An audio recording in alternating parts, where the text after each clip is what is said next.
Macedonia அரண்மனையிலே Alexander ராணுவ உடையோடு நின்று கொண்டிருக்கின்றான். உலகத்தை ஜெயித்தவன், the man who conquered the entire world, நடந்த சம்பவம். மக்கள் சாரி சாரியாக வருகின்றார்கள், தன்னை பார்ப்பதற்காக வருகின்றார்கள் என்று நினைத்துக் கொண்டிருக்கின்றான். ஒருத்தன் கூட அவனை பார்க்கல, நேரா போறான். மந்திரியை கூப்பிட்டு கேட்கிறான், எங்கடா போறான்? டயோஜனிஸ்னு ஒரு பெரிய ஞானி நம்ம நாட்டில் இருக்காருங்க, ரொம்ப படிச்சவர், அவரை பார்க்க போறாங்க. அவரை போய் அழைச்சிட்டு வராங்கிறான்.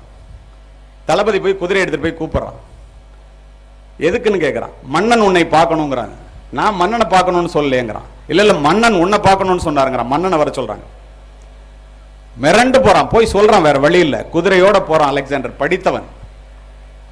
டயோஜனிஸ் கூரை வீட்டிலே, அப்ப தாமஸ் ஆல்வா எடிசன் பிறக்கல, மின்சார பல்பு கண்டுபிடிக்கல, சூரிய வெளிச்சத்திலே புத்தகத்தை திறந்து வைத்து படித்துக் கொண்டிருக்கின்றான். குதிரையை கொண்டு போய் நேரம் நிறுத்துறான். புத்தகத்திலிருந்து கண்களை எடுக்காமல் டயோஜனிஸ் அலெக்சாண்டரை பார்த்து, சூரிய ஒளியிலே படித்துக் கொண்டிருக்கின்ற என்னுடைய புத்தகத்திலே சூரிய வெளிச்சம் படுவதை குதிரையின் நிழல் மூலமாக தடுக்கின்ற முட்டாளே, சற்று அகர்ந்து நில்லுங்கிறான்.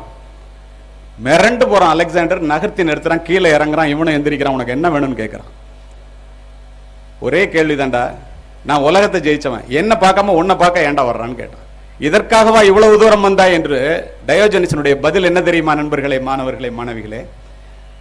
நீ உன்னுடைய வாளின் கூர்மையினால் இந்த மண்ணை வென்றவன், நான் என்னுடைய நூலின் கூர்மையினால் என்னையே வென்றவனடா. மண்ணை வென்ற உன்னை விடுத்து தன்னை வென்ற என்னை பார்க்க வந்திருக்கிறார்கள். அப்படின்னா இந்த படிப்பு எவ்வளவு பெருசுன்னு பார்த்து, உலகத்தை ஜெயிச்சவன் படிச்சவனிடம் சல்யூட் அடிச்சுட்டு, மண்டையிட்டு சல்யூட் அடிச்சுட்டு போனான். அதுதான் கல்வியினுடைய பெருமை. அதற்காகத்தான் உங்களுக்கு இப்படிப்பட்ட கூட்டங்கள். அதை நீங்கள் செய்ய வேண்டும் என்றால் இப்பொழுது செய்ய வேண்டும். சரி, இதெல்லாம் இருந்தால் மட்டும் வாழ்க்கையில் முன்னுக்கு வந்துடலாமா? உங்களுக்கு பரீட்சையில் எப்படி மார்க் அதிகமாக வாங்குறது, என்ன கோர்ஸ் தேர்ந்தெடுத்துக்கிறது, ஜெயபிரகாசம் ஜெகனும் சொல்லுவாங்க. நான் உங்கள் முன் நிற்பது எதற்காக தெரியுமா? நீங்கள் வாழ்க்கையிலே எப்படி ஜெயிக்க வேண்டும் என்ற ஒரே காரணத்திற்காக உங்கள் முன் நிற்கின்றேன். என்ன செய்யணும் தெரியுமா? நீ என்னவாக வேண்டும் என்று நினைக்கிறாயோ அதுவாகவே ஆகி விடுவாய். விவேகானந்தர், நீ என்னவாகணும் நினைக்கிறியோ அதுவாகிடுவாய். இன்று ஒரு கல்லூரியை ஆரம்பித்து அதை இந்திய அளவிலே பெரிய கல்லூரியாக மாற்றி காட்ட முடியும் என்று இந்த தாளாளர், உங்களுடைய தலைவர், இந்த கல்லூரியினுடைய தலைவர் நினைத்த காரணத்தினால் அதை சாதித்து விட்டு அமர்ந்திருக்கின்றார். இங்கு அமர்ந்திருப்பவர்கள் அத்துணை பேரும் அப்படிப்பட்டவர்களே.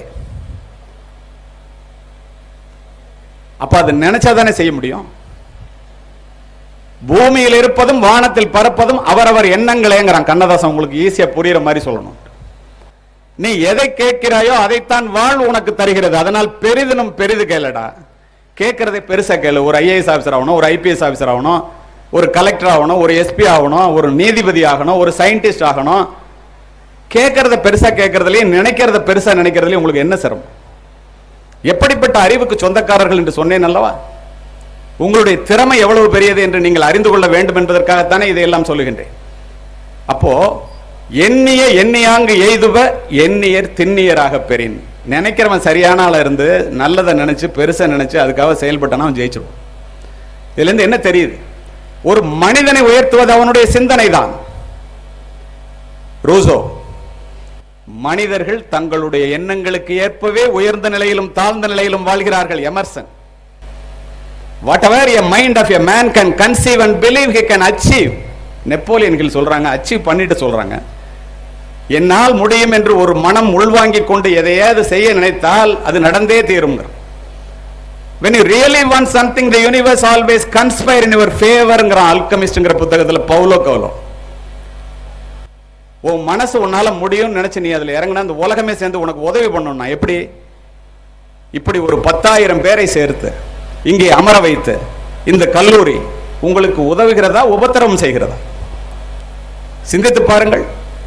இது போன்றதொரு உரை, இங்கு உள்ள பெரியவர்கள் ஆற்றக்கூடிய ஒரு உரை, வாழ்க்கையிலே ஜெயித்து விட்டு பேசக்கூடியவர்களுடைய உரை உங்களுக்கு கேட்டால் இந்த கிராமப்புறத்தில் இருக்கிற மாணவர்களுக்கு இது போன்ற சிந்தனைகள் தூண்டப்படும் என்ற ஒரே காரணம் தானே. அதை உபயோகப்படுத்திக் கொள்ள வேண்டியது நீங்கள் தானே. சிந்தித்து பாருங்கள். அப்போ ஒவ்வொருத்தரும் என்ன சொல்றான், இதுல இருந்து நம்ம என்ன தெரிஞ்சுக்கிறோம்? if you master your thoughts you can master your mind.